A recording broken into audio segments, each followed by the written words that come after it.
Ladies and gentlemen, markets are roaring higher again for the second day in a row, and all-time highs may be in view this very week.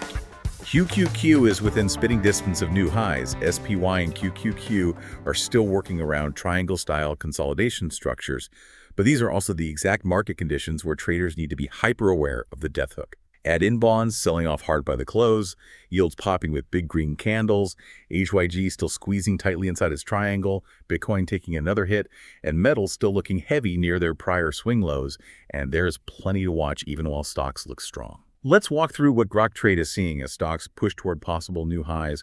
And quick reminder before we get into the charts, this is not financial advice, not a buy or sell recommendation, and not a reason to chase, short, panic, or force a trade just because momentum is heating up.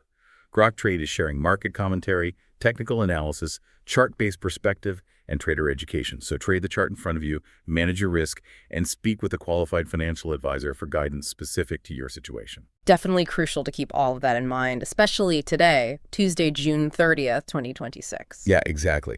So looking at today's close, we saw a total sweep of green, right? SPY, DIA, IWM, QQQ, all of them closing up. Oh yeah, a very strong day visually. Right. But I want to go back to that QQQ triangle setup we mentioned yesterday because I keep picturing it like a trapdoor on a stage because, well, the momentum traders are the actors just piling onto this platform. And if the latch gives away, they all panic sell at once. Yeah, that's a perfect visual for the mechanics of a death hook pattern. Exactly. Because a breakout, it isn't complete just because the price pokes through resistance, right? Like follow through and actually holding above the pattern really matters. Right, you have to hold the line. You really do. If we look back at 2025 and early 2026, QQQ formed these exact same symmetrical triangle consolidations. And what happened then? Well, the price broke out, momentum traders piled in thinking we're going higher, and then it just smashed right back inside the pattern. Oh, wow. Yeah. Yeah, and it triggered these really ugly, bearish sell-offs. So why look for a trapdoor right now? Well, because holding the line is what actually makes the trend. When a pattern fails,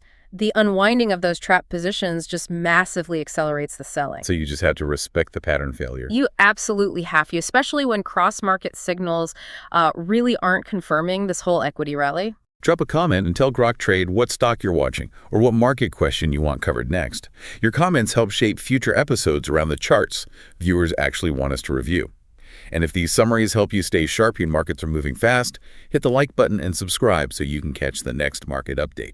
Yeah, definitely let us know what charts you're looking at. So to figure out if we're walking into a trap, let's look under the hood. Stocks look great, but what are bonds telling us today? Oh, they're flashing a major caution sign. Bonds just sold off hard by the close. Right, and bond yields popped, like massive green candles. Huge green candles. And a big driver there is today's job openings report. The May data, right. Yeah, it came in firmer than expected at 7.594 million. Okay, so wait, break that down for me. Why does a strong job openings report cause bonds to, sell off like that? Good question. When the labor market is hot like this, it signals to the Federal Reserve that they don't really need to rush to cut rates. Ah, right, higher for longer. Exactly.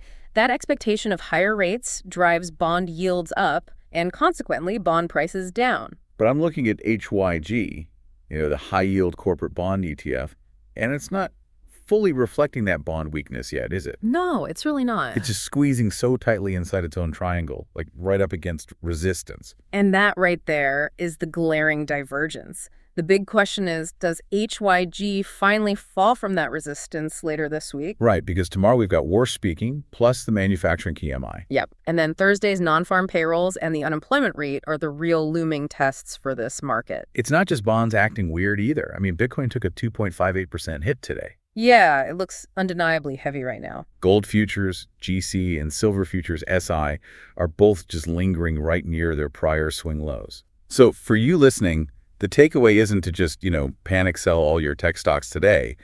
It's to broaden your gaze. Totally. Be risk aware. Right. So tomorrow, don't just watch the QQQ ticker. Keep an eye on HYG, because if high-yield corporate bonds break down from that resistance, that's your early warning sign that the trapdoor might be unlatching. Which leaves us with the million-dollar question, really. Can stocks hit all-time highs without triggering a failed breakout setup? That is the big one. Because momentum near highs is exciting, sure, but confirmation is absolutely everything. Have a great rest of your day, everyone. We'll catch you tomorrow as we track Warsh speaking, manufacturing, PMI, QQQ, SPY, HYG, bonds, yields, Bitcoin, gold, silver, and whether this rally can hold momentum without setting up a death hook. Hey, thanks so much for watching. If you're a newer trader and want a great foundation with no fluff, start with our free Trading 101 videos at groktrade.com/learn. And if you're ready to reach your full trading potential, whether you're a total beginner or a battle-hardened trader, check out our mentorship program at groktrade.com/trading mentor. All of these links are in the description below. Grok Trade is where traders reach their full potential.